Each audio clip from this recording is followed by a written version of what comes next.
Guys, अगर आप एक असली भारतीय हैं तो आपने कभी ना कभी टीवी इंडस्ट्री पर पिछले 14 सालों से राज कर रहा टीवी शो ये रिश्ता क्या कहलाता है जरूर देखा होगा, जिसमें अक्षरा नायरा, कार्तिक अभिमन्यु, अक्षु नैतिक जैसे शो के ये कैरेक्टर्स आज लोगों में इस तरह फेमस हो चुके हैं कि लोग इनकी रियल लाइफ से ज्यादा इनके द्वारा निभाए गए इन कैरेक्टर्स को जानते हैं।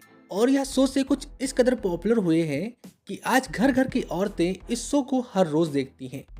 अब चाहे नायरा की चुलबुली शरारतें हों या अक्षु का इमोशनल ड्रामा, चाहे वो अक्षरा और नैतिक का शर्माना हो या अभिमन्यु का गुस्सा, ये सब साथ मिलकर इस शो को सफल बनाने में योगदान देते हैं। एक टाइम था जब लोग इस शो के एपिसोड को बार बार देख कर भी नहीं थकते थे और नए एपिसोड का बड़ी बेसब्री से इंतजार करते थे। लेकिन अब कुछ समय से इस शो की टीआरपी लगातार कम हो रही है और शो में एक के बाद एक लीप आते जा रहे हैं और पुरानी कास्ट को बदला जा रहा है। अब सवाल ये उठता है कि ये रिश्ता क्या कहलाता है, इतना पॉपुलर कैसे हुआ और अब वो कौन से रीजंस हैं जो इसके डाउनफॉल का कारण बन रहे हैं। तो ये कहानी शुरू होती है 12 जनवरी 2009 से।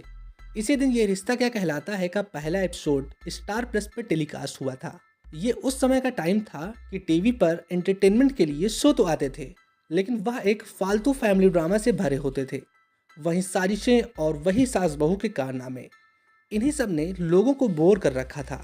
लेकिन तभी स्टार प्लस का एक ऐसा शो आता है जिसमें ना ही वो साजिशें थी और ना ही सास बहू के ड्रामे। ये रिश्ता क्या कहलाता है एक ऐसा शो बनकर उभरा जिसने शुरू होते ही लोगों का दिल जीत लिया। और जहां बाकी के शो विलेंस की साजिशें और घरेलू ड्रामा दिखाते थे, वहीं इस सीरियल में एक सादगी भरी लड़की अक्षरा की कहानी और अक्षरा नैतिक की सिंपल लव स्टोरी और एक घरेलू कहानी में लोगों का दिल जीत लिया। अब आपको बता दें कि ये रिश्ता क्या कहलाता है को फेमस प्रोड्यूसर राजन शाही ने बनाया था और इसका पहला एपिसोड 12 जनवरी 2009 को आया था। और इस शो के हर एक कैरेक्टर अपने आप में यूनिक है और एक डिफरेंट तरह से अपने कैरेक्टर को पर्दे पर उतारते हैं। फिर चाहे वो प्रणाली राठौर हो या शिवांगी जोशी, मोहसिन खान हो या हिना खान, सभी की एक्टिंग में एक अलग ही जादू था। वैसे तो इस शो की एक बहुत बड़ी ऑडियंस है, लेकिन अगर देखा जाए तो पहले के हिसाब से अब इस शो की व्यूवरशिप और टीआरपी काफ़ी कम हुई है, जिसका मेन रीज़न है जनरेशन लीप। इस शो में अब तक 4 जनरेशन लीप आ चुके हैं और हर एक जनरेशन लीप के साथ ऑडियंस से जुड़ी शो की पूरी स्टार कास्ट को फिर से बदल दिया जाता है, जिससे इस शो के फैंस कई बार कमेंट में अपना गुस्सा जाहिर करते हैं। हालांकि हर एक नई कहानी के साथ शो में कई बदलाव आते हैं और वह नई स्टोरी काफ़ी अच्छी भी होती है, लेकिन जिस तरह से दर्शक पुरानी कास्ट से जुड़े होते हैं तो उन्हें यह शुरुआत में बिल्कुल पसंद नहीं आता।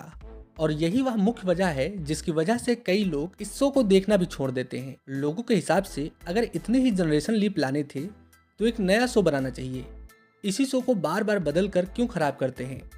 अभी हाल ही में आए चौथे पीढ़ी के बदलाव में कई लोगों ने अपने विचार जाहिर किए।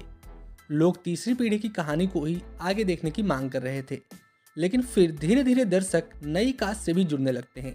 मगर कुछ लोग शो देखना बंद कर देते हैं, जिसकी वजह से शो की व्यूवरशिप काफ़ी कम होने लगती है।